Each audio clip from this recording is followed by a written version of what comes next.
Hello, boys and girls, and welcome to shorter attention, what I was doing and things like that. Hopefully it helps you out. Hopefully.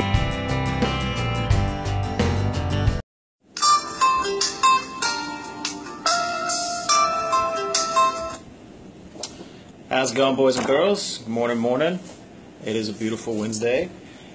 Today, I wanted to knock this out because I got a lot of packing to do.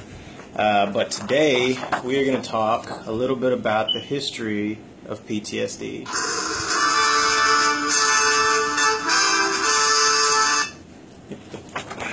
Okay, so PTSD, really the mental disorder that PTSD is about, has been a part of our, our anatomy, our DNA, since, basically forever.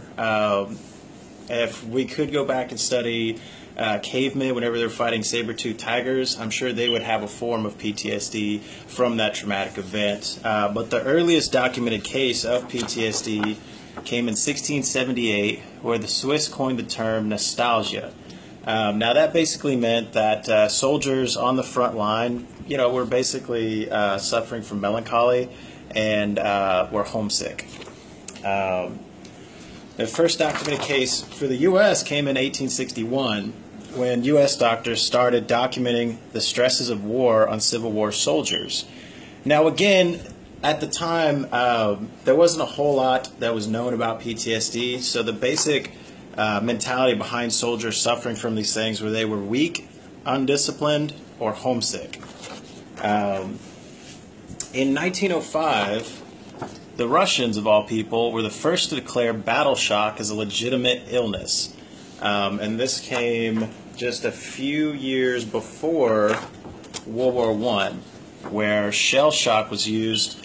Shell shock was the term for PTSD at the time because it was thought that when artillery shells were landing near you, the concussion from the blast made you disorientated, confused, and that sort of disorientation messed with your emotions. Now, soldiers that were near artillery blast were considered to have shell shock. However, it was found that soldiers that were not near artillery blast or any sort of explosion whatsoever were experiencing the same symptoms as shell shock, but these soldiers were considered cowardly or weak.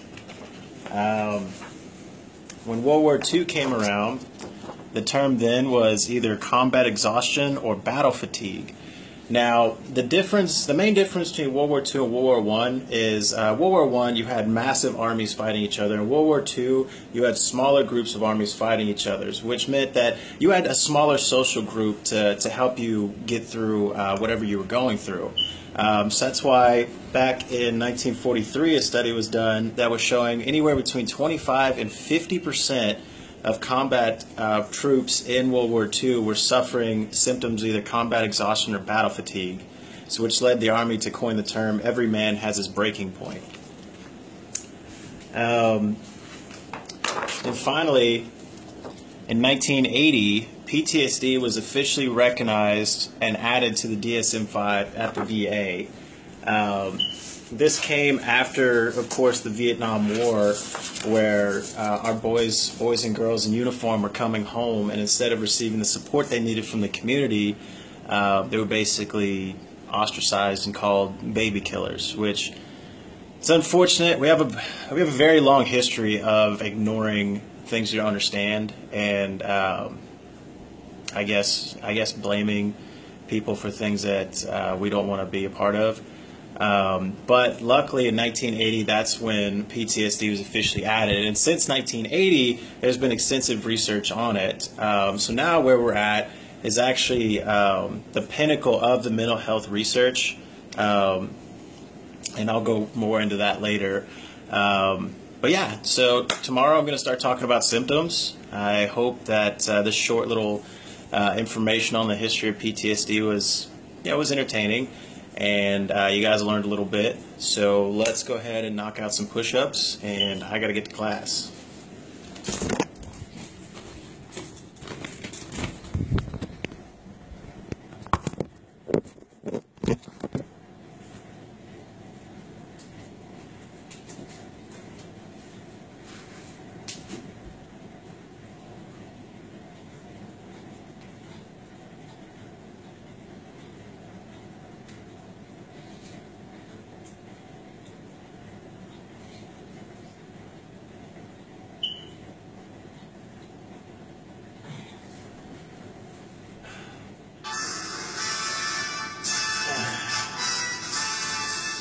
So yeah, hope you guys had fun watching, and we'll see you all tomorrow. Have a good day.